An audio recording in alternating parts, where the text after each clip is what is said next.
법정에서 튀어나온 그 한마디.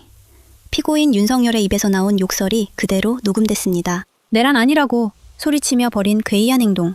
판사조차 방금 뭐라 했어요? 되물었다는데요. 매블쇼가 결국 찾아낸 그 장면. 영상에서 직접 확인하시죠. 영상 시작 전 구독 부탁드립니다. 박성재 재판의 증인으로 윤석열이 나왔는데요. 거기에서 윤석열이가 이 내란과 관련해서 한마디를 했어요. 네. 근데 이 내용을 보면 와, 이 내란에 대해서 진짜 전혀 아직도 반성하지 않습니다. 이 천벌 받아야 됩니다. 소개 부탁드립니다. 그 우리 정부 공직자 이런 분들을 볼 때 구치소 안에서 지나가면서 보면 가슴이 찢어집니다. 당시에 국가 비상사태라고 생각했기 때문에 법에 따라 순진하게 판단을 했지만 많은 사람들이 생고생 당하는 거 보면서 마음이 찢어집니다. 라고. 근데 이걸 갖고 이제 일부 언론에서는 윤석열이 계엄에 대해서 좀 후회하는 듯한 발언을 했다. 이렇게 표현을 하는데 전혀 아닙니다. 자, 보십시오. 이게 뭐냐면 올려주세요. 이 발언은 뭐냐면 지금 억울하게 당하고 있다는 거야. 내 정부 사람들이.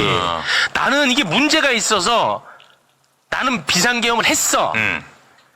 근데 지금 다 탄압받고 있다는 거야. 생고생. 생고생. 법에 따라 순진하게 판단을 했다는. 이거 후회하는 발언은 절대 아닙니다. 예. 윤석열이 처벌받아야 됩니다. 미안한 사람도 아니고. 법에 따라 순진하게 판단했다. 자기는 법적 테두리에서 계속 얘기했다는 얘기를 하는데 순진하게 판단. 누군가 시키는 대로 순진하게 결정했다. 이렇게 보는 게 맞는 것 같습니다. 자기는 사실은 윤석열이 내란을 기획할 만한 그 정도의 수준의 그 사고는 없어요. 일단 복잡한 문제가 나오면 야 시끄럽다.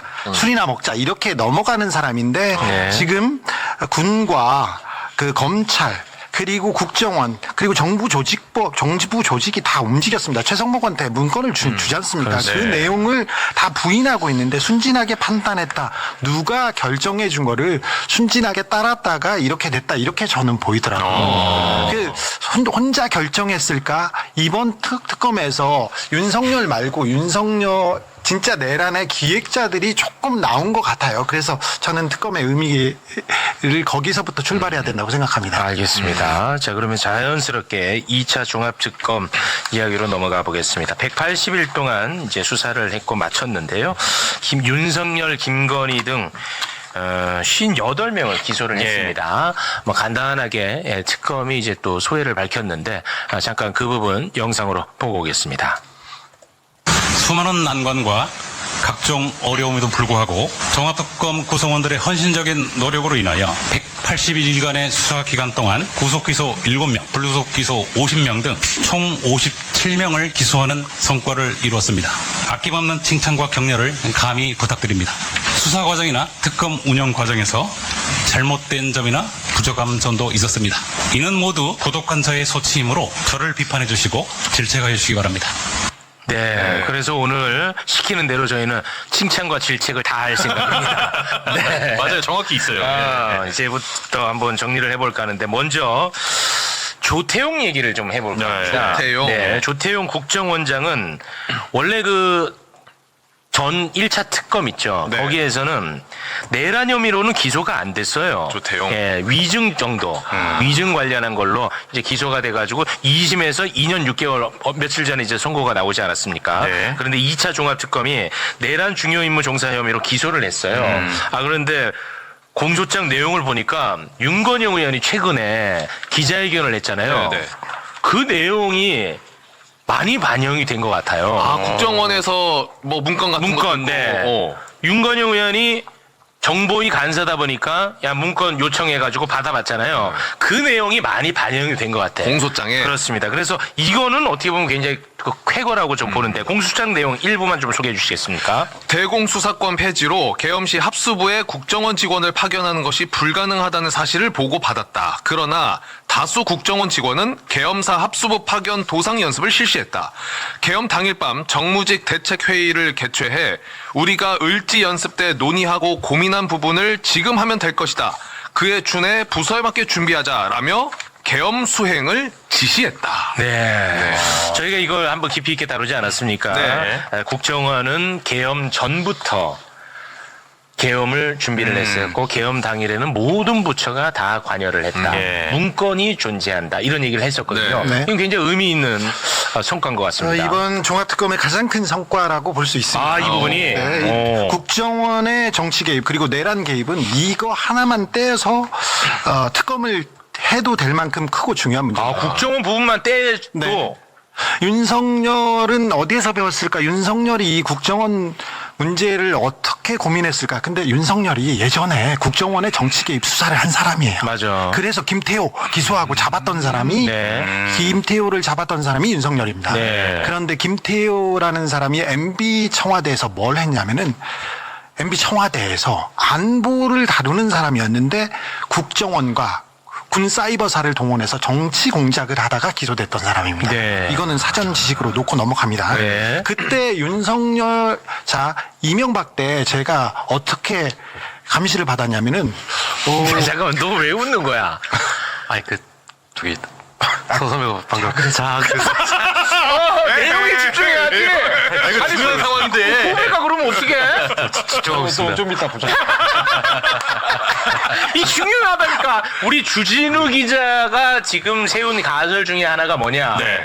윤석열의 계엄 헤드를 담당한 데가 김태효 국정원 아니겠느냐. 이런 가설을 세운 사람이에요. 지금 네 가능성이 높다고 봅니다. 예. 왜냐면 그 전에 했던 사람이었고 제가 이명박 때 박근혜 때 어떻게 감시를 받았냐면 국정원은 국내 정치에 개입할 수 없어요.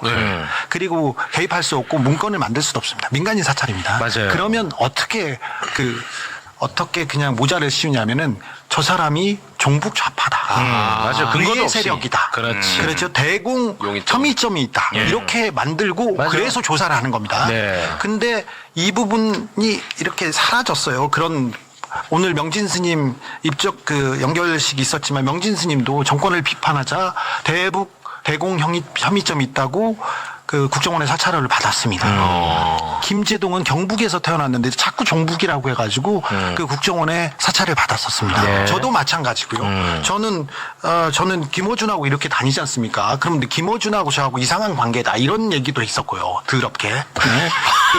그런 보고서를 국정원에서 써서 올려요. 이게 말도 안 되는데 대공 혐의점이 있기 때문에 위해 세력이기 때문에 이걸 조사한다 이렇게 얘기했는데 그 국정원법을 개정하면서 이게 다 사라졌는데 네. 윤석열 때 국정원이 움직임이 시작됩니다. 처음에 캐비넷이 열리고 체포 명단이 작성을 초안을 국정원에서 했을 것이라는 그런 보고가 나왔지 않습니까? 맞아요. 네. 근데 그 부분도 국정원에서 김태효한테 직보했어요. 윤석열 정부 초기에 예. 이 팀을 만들어서 김태효한테 직보했어요. 맞아요. 이 부분은 윤석열한테 갔을 거예요. 맞습니다. 자, 그리고 그때 대공수사권 얘기가 나와요. 을지훈련 때, 계엄 때 어찌 국정원이 움직일 수 있냐. 국정원은 국정원법상 못 움직입니다. 그런데 대공수사권이 생긴다면 대통령이 그런 지시를 내린다면 살아날 수 있어요. 그걸 준비를 해놓은 거예요. 그렇지. 준비를 해놓은 거예요. 그래서 계엄 당일에 윤석열이가 홍장원 차장한테 그 얘기를 하잖아. 그렇죠. 내가 잘 알지. 그렇지. 난 이해도가 높은 사람이야. 그렇네. 나는 이거 중요하게 보는 사람입니다. 알았어. 국정원 부분. 그게 중요해. 자, 그러니까 그렇지. 국정원이 계엄에 관여할 가능성, 대공수사, 그리고 민간인 캐비넷 이런 걸 준비를 해놓고 움직인 겁니다. 그렇지. 그리고 내란 당일날 국정원은 텔레비전 보고 알았어요 이렇게 말을 했지만 그렇지. 사실은 계엄하자마자 국정원 직원들이 다 출근합니다. 그렇지. 거의 많은 부서에서 막 한 부서에서는 130명 거의 다 출근해요. 맞아. 그리고 계엄을 10시 반 그래서 11시 가까운 시간에 선포를 했는데 11시 10분 넘어서부터 보고서가 막 올라와요. 그렇게 빨리? 그러니까 이 사람들이 그러면 출근하면서 머릿속에 해가지고 졌다고? 그럴 수가 없지. 그렇죠. 그 보고서가 하나씩 두씩 나왔는데 그 중에 하나가 윤건영 의원께서 공개한 거거든요. 예. 이번 종합특검은 국정원 직원들 몇 명이서 한 7, 8명이 직접 파견 나와서 저 구석방에서 자기네들끼리만 수사를 계속 했어요. 내부도 모르게. 그러면서 누가 움직였고 언제부터 나왔고 그러면서 이 쾌거야. 문건을 몇 개 공개했는데 그 내용만 보면 국정원이 이 계엄의 컨트롤 타워 기획자였을 가능성이 높다. 그리고 국정원에서 대통령실로 윤석열한테 보고하는 길에 가장 중요한데 김태효가 있었다. 네. 아, 굉장히 이거 엄청난 게 이거는 1차 특검에서는 이걸 다 놓치고 있었거든요. 네, 다루지 이거- 못했죠. 이거는 굉장히 쾌거. 이거는 칭찬받아 마땅하다. 네. 어떻습니까? 그 방금 선배가 말씀하신 내용 중에서 중간에 제가 하나 말씀드리고 싶은 게 하나 있는데 2022년 5월부터 그렇게 뭐 국정원 내부에 약간 정치 공작이 시작된 건 맞거든요. 근데 그때 이제 김규현 원장 시절이에요. 그때 이제 비서실장이었던 이미 이름이 공개가 된 적이 있으니까 그냥 말씀드리면 대북 방첩 센터장이었던 사람이 있습니다. 김준영이라고. 이 사람이 내부에서 인사 파동으로 이제 사고 쳐서 이제 잘립니다. 그러다가 2024년 초에 방첩국장으로 신임으로 누가 오냐면 그 용산에서 근무하던 애가 들어갑니다. 대통령실? 네. 그러니까 대통령실에서 근무하던 사람이 갑자기 국정원 방첩국장이 돼요. 이 사람이 그 김규현 전 원장 시절부터 이어지던 그 민간인 사찰이라던가 이게 망가지면 안 되니까 이 틀을 잡아가지고 계속 이행하려고 대통령실에서 꽂은 겁니다. 이 사람이 지속적으로 이제 김태효 급이 2차 장사나 정보현안 대응팀에다가 보고를 했고 그거를 이제 그 팀이 계속 대북 방첩센터에서 방첩단에서 현안 TF에서 계속 이어진 겁니다. 근데 이게 제일 특이했던 게 이 TF 조직이 국정사상 처음으로 되게 특이하게 만들어진 게 1차장이나 2차장 산하가 연합된 조직이에요. 이런 사례가 없습니다.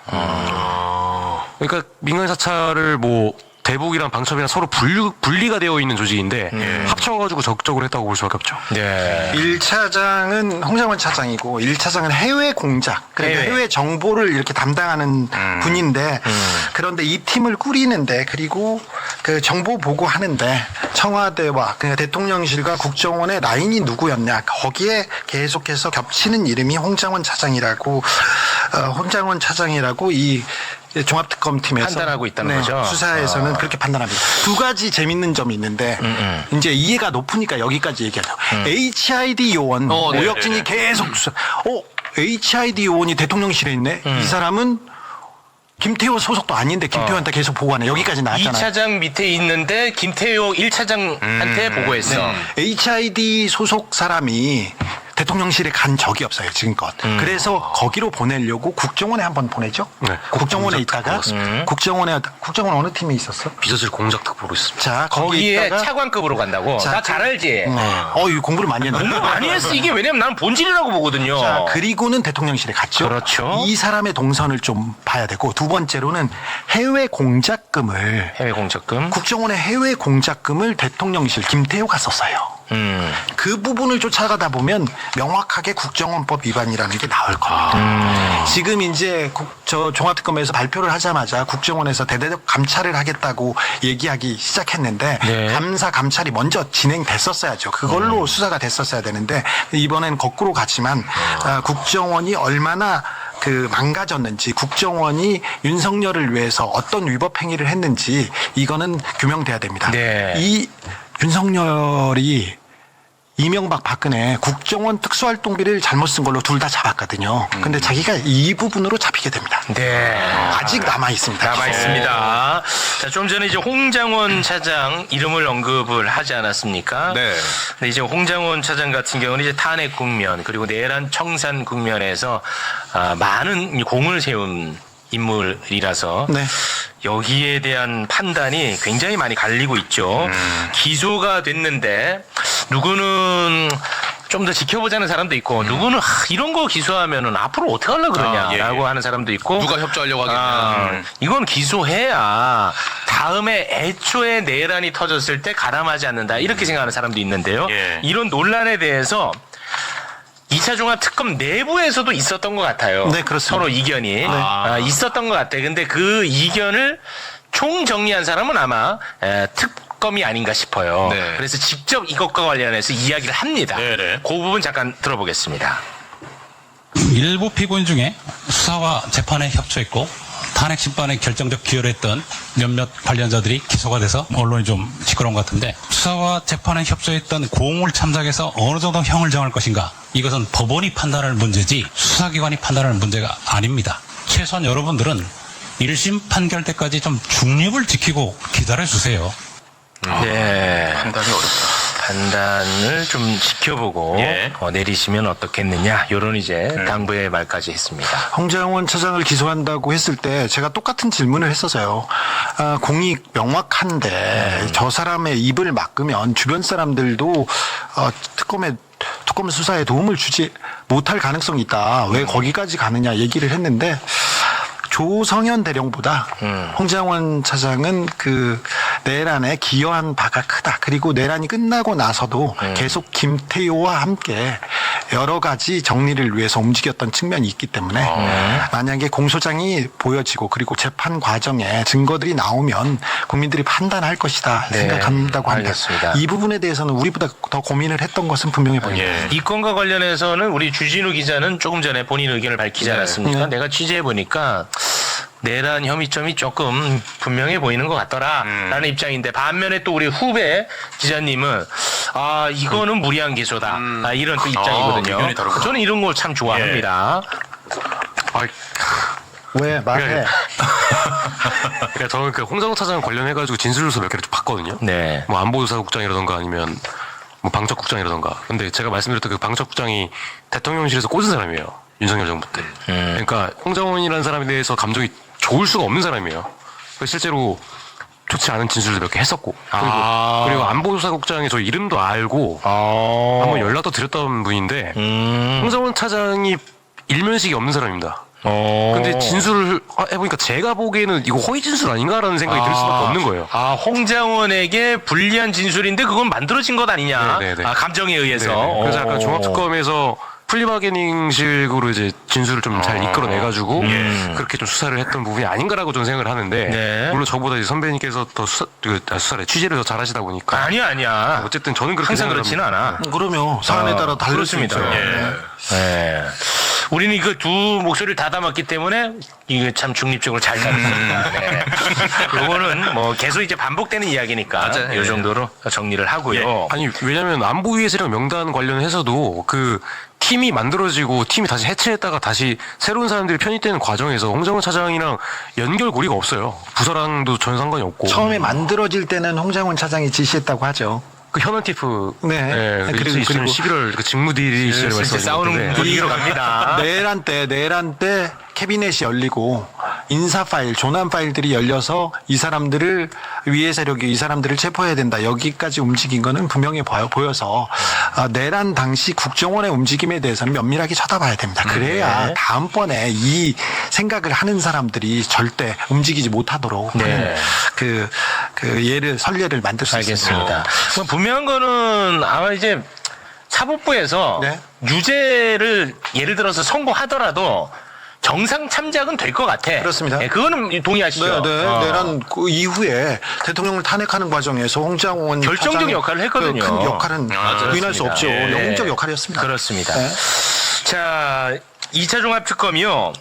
우리가 굉장히 관심을 많이 가졌던 노상원 수첩 문제. 요거.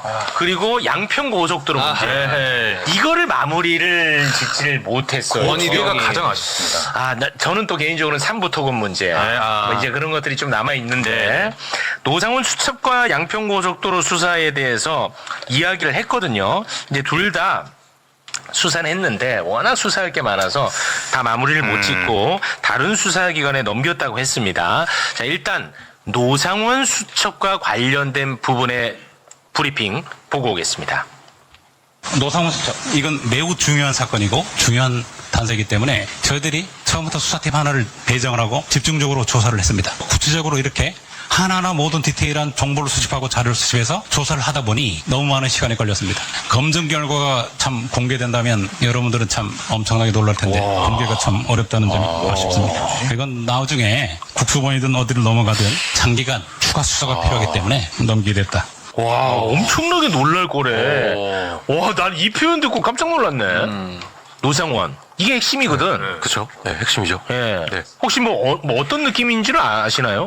뭐 때문에 저렇게 제가 놀란다고? 저 말고도 봉지욱 선배가 몇 번 언급을 했던 건데요. 네. 약간 뭐 조직 공작이라고 보시면 됩니다. 그러니까 그 조직 공작이라는 게 되게 좀 제가 그 좀 그냥 포괄적으로만 말씀드리면 네. 공작 중에서도 여러 가지 종류의 공작이 있는데 네. 그 중에서 가장 위험한 단계가 조직 공작이라는 겁니다. 그게 뭐죠? 조직 공작이 제3국에다가 제3국이 예를 들어서 공산주의 국가예요. 공산주의 국가에 이제 그 나라의 대장이 있을 거 아니에요. 김정은 같은. 그럼 김정은에 반감을 갖고 있는 사람들이 있잖아요. 네. 그럼 반란 세력을 만든 겁니다.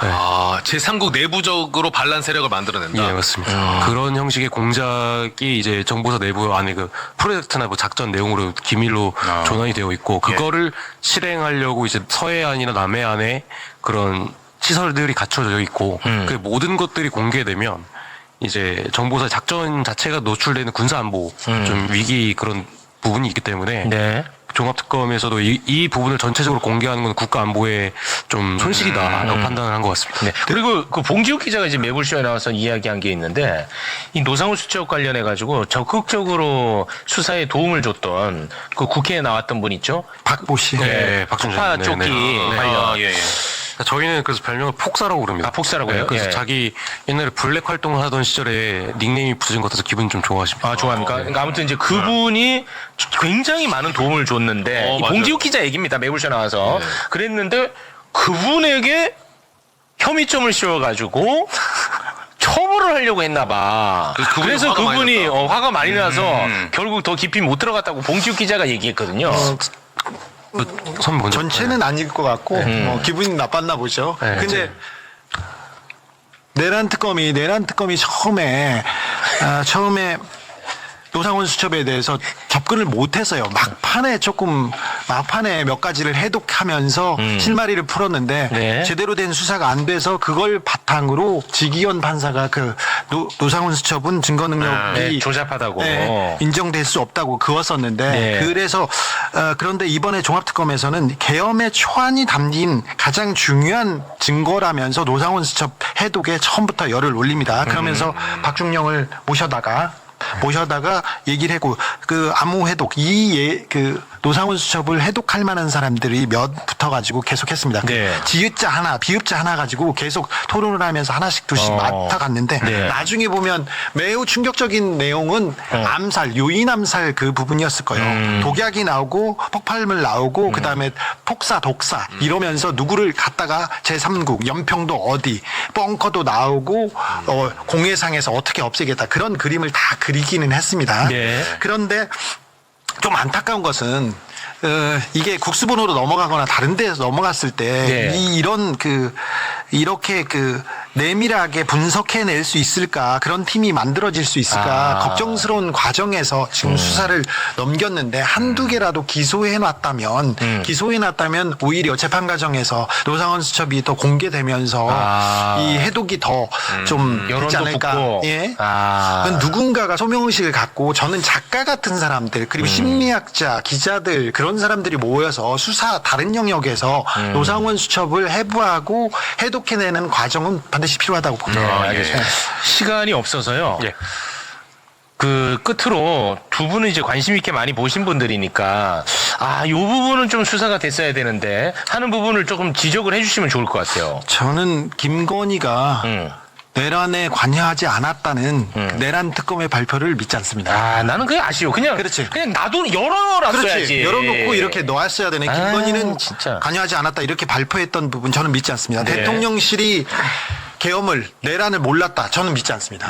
그런데 김건희의 역할이 매우 크고 중요했고 그리고 김건희와 김태효만 내란 날 알리바이가 있었지 않습니까? 그렇습니다. 그 두 사람이 가장 위험한 사람이었어요. 그렇죠. 거기다가 플러스 김건희와 윤석열은 건진과 가장 내밀한 관계였고 끝까지 선거 과정에 숨겨진 선대위원장은 건진이었어요. 그리고 그 선거가 끝나고 나서 진짜 인수위원장은 건진이었습니다. 그 이후에도 마찬가지입니다. 그래서 김건희와 건진의 역할을 파고 들어보면 네. 내란의 실체, 내란의 기획자가 나오지 않을까 이 생각이 있습니다. 그러니까 주진우 기자님은 건진이 내란과도 연관이 되어 있다라고 보는 입장이에요? 김건희 윤석열은 모든 문제를 무속인과 상의합니다. 모든 문제는 어떤 경우냐면은 자기 직원들이 있지 않습니까? 채용할 때 무속인한테 보여줄 수 있지. 보여줄 수 있어. 뭐 누구 관상을 보고 채용하는 그런 기업도 있지 않습니까? 그런데 채용했던 직원을 2년 3년간 가장 가까운 직원이요. 유경옥 같은 사람들. 네네네. 자, 올해 이 사람의 운세가 어떻습니까를 물어봐. 그래서 운세가 안 좋습니다. 그럼 잘라요. 측근의 운세가 안 좋다 그러면. 그리고 그 다음에 데려와요. 그리고 다른 2년 동안 잘 지내던 본부장이 있습니다. 이 사람을 건진한테 보여줘. 이 사람은 어떻습니까? 아우라가 좀 보입니까? 그 아우라가 뒤에 빨간색입니까? 파란색입니까? 그런 말도 안 되는 얘기를 해서 다시 일을 시킵니다. 모든 결정을 그랬습니다. 결혼도 인생의 가장 중요한 부분도 그랬기 때문에 말도 안 돼 그러지 말고 김건희 윤석열은 무속에 대한 관점을 조금 더 파고들어야 됩니다. 얼굴 박사 백재권 있지 않습니까? 백재권. 그 사람은 관저 이전 그리고 과거상. 그 이후에 그리고 내란 이후에 김용현이 자수할 때 검찰한테 자수할 때 그때 누구 전화했냐면 백재권 폰이었어요. 그때도 있었습니다. 자, 건진하고 백재권 이런 무속인들을 파헤쳐 보면 김건희와 윤석열의 결정, 판단 근거가 나오는데 이 부분을 뭐라고 해야 되나 조금 그렇게 생각하지 설마 마시고 그러겠어. 설마 그랬어요. 그러면은 종합특검은 그 부분에 대해서는 일절 보지 않았어요? 잘 보지 않았어요. 일절 안 근데 김건희 특검과 내란 특검도 처음에는 좀 들여다봤어요. 네. 그런데 보지 않았는데 가장 중요한 결정은 다 그 사람 속에서 있다. 지금 김건희가 감옥에서 네. 감옥에서도 그런 분들하고 이렇게 소통해요? 소통합니다. 그럼 팩트예요? 팩트죠. 내가 팩트한 얘기는 한 적이 있어. 근데 자꾸 꿈 얘기로 얘기합니다. 꿈 얘기. 내가 어떤 꿈을 꿨어. 너는 어떤 꿈을 꿨니? 그러면서 그걸 해몽해 오라고 해서 지금 무속인들하고 이렇게 아직까지도 해몽해 오라고. 그러니까. 뭐 인셉션이네. 그렇지. 인셉션. 제가 그 꿈 어떤 꿈을 꿨고 어떻게 해석해 오라는 거는 제가 자료를 곧 공개하겠습니다. 아니 근데 오늘은 말씀을 잘하시네. 아니, 박 박사님 그렇게 내가 어떻게 얘기한다고? 잘하시네. 앞에 저렇게 조롱을 해놓으니까. 이 조롱 효과가 30분은 가네. 아니. 말을 너무 잘해서 나 깜짝 나는 아나운서인 줄. 아니 나름대로 KBS에서 앵커도 하고 그랬어요. 근데 김어준 방송에서는 내가 말을 하잖아. 그러면 뒤에 자르고 들어오는 거야. 그래서 주어 얘기했더니 수어를 못했어. 근데 야 쟤는 주어 수어가 안 맞아. 방송 안 느네 말 못해. 그래가지고 사람들이 다 내가 언어장애 있는지 알아요. 아유 오늘 말씀 잘하시네. 사람들 만나면 말을 하시네요 이렇게 얘기해. 오늘 내용도 좋고 일목요연하게. 말씀 잘하시네. 처음에 그렇게 죽여놓고 우리 기자님은 어떤 부분을 좀 더 봐야 건진 되나요? 관련해가지고 저도 말씀드리고 짧게만 싶은 하나 부탁드립니다. 있는데 오늘 저희가 제주도 사건을 좀 깊이 있게 다뤄야 예전에 됩니다. 윤중천 사건 아시죠? 예. 그때도 건진이 등장을 합니다. 그러니까 윤중천에게 김학의를 연결시켜준 사람이 건진입니다. 윤중천이 그 김학이 그 건설업자 윤중천 그 별장 주인 윤중천이 네. 윤중천이를 김학의에게 소개해 준 게 건진입니다. 건진이야? 그러니까 옛날에 건진이 검찰을 어떻게 주물렀는지를 잘 보셔야 돼요. 그리고 건진과 윤석열이 어떻게 만나게 됐는지도 보셔야 되는 게 지금 이제 죽었는데 건재진 전 법무부 장관이라고. 예. 자, 그 얘기 조금 해도 돼? 시간 있어? 와, 이 내일 해야겠는데. 윤석열이 윤석열 빼고 건진이 왜 그 정계 그리고 검찰 국세청에 이렇게 비상하고 거기에서 힘을 어떻게 휘둘렸냐면은 권재진 전 법무부 장관 얘기 나왔습니다. 그 사람이 암에 걸렸어요. 근데 암에 걸렸는데 병원에 안 가고 건진한테 가. 그리고 이현동 전 국세청장이 있습니다. 알아. 그분은 자식이 아파. 근데 병원에 안 가고 건진한테 가? 윤한홍이라는 사람이 있습니다. 윤한홍은 부인이 암에 걸렸어. 근데 병원에도 가고 건진한테 가. 자, 잘 보십시오. 국세청. 그리고 윤한홍은 뭐 행정관료였고. 근데 윤한홍은 지금 윤핵관이야. 의원이 의원이죠. 괜찮겠어요? 괜찮아. 다 알고 있지. 다 돼 있어. 자, 권재진. 요렇게 그 사람들을 아픈 사람들을 데리고 있어요. 데리고 있어. 그리고 국정원에 굉장히 높은 사람의 자식이 아파. 그럼 그 사람을 케어해 주면서 그 사람들 권재진과 이현동과 윤한홍 그 사람들의 사랑방이 역삼동 그 아크로비스타? 아니 역삼동의 저 건진법사의 법당입니다. 아, 법당. 건진법사 법당은 원래 어. 전경원, 그러니까 전두환의 형이 있지 않습니까? 어. 그 형제의 집이었는데 그거를 임차해서 쓰면서 내가 이런 관계다 하면서 TK 그리고 권력층에 매우 높은 사람들하고 교류하면서 거기에 이제 검사들이 국세청 인사 다른 사람들이 드나듭니다. 그래? 거기에 드나들던 사람이 김건희였고 윤석열도 따라간 거죠. 그러니까 건지는 그냥 보통 사람이 아니네. 건진이 보통 사람이 아닙니다. 근데 자기 앞은 아무것도 몰라. 자기 앞은 아무것도 몰라가지고 이 사람이 경마에 빠져가지고 재산을 탕진하거든요. 그런데 건진이 하루 자기 앞을 보면 잘 맞춰야 될 거 아니야. 몇 번 마가 1등 하는지 알아야 될 거. 돈 주고 다른 데 정보지 사고 있더라고. 근데 계속 잃어요. 진짜야. 내가 그 자료 가져올게. 그 다음에 건진 얘기 중요해. 그렇지. 건진 얘기 중요하다니까. 하천 많이 갔겠네. 그러니까 주진우 기자의 취재 결과 건지는 그야말로 핵심 인물로 보시는 거군요. 그렇습니다. 네. 내란도 역시 핵심 인물로 보시는 그럴 겁니다. 거라고 보입니다. 알겠습니다. 네. 김태효와 건진은 매우 중요한 사람이기 때문에 여기를 더 수사해야 된다. 내란에 그거를 마치 무슨 허황된 이야기인 것처럼 받아들이지 말고 이거를 한번 좀 수사를 해보는 게 어떻겠느냐가 핵심입니다. 예. 건지는 다 아는데 3번마의 속도는 모른다. 네, 4번만 속도는 몰라요. 몰라. 예, 알겠습니다. 야, 오늘 잘 모셨네. 말씀을 참 잘하시네. 말씀을 잘하셔. 야, 지금껏 그래놓고 지금 말씀 잘하시네. 갈 때 되니까. 네, 두 분과는 여기서 인사를 나누겠습니다. 두 분 대단히 고맙습니다. 감사합니다. 감사합니다.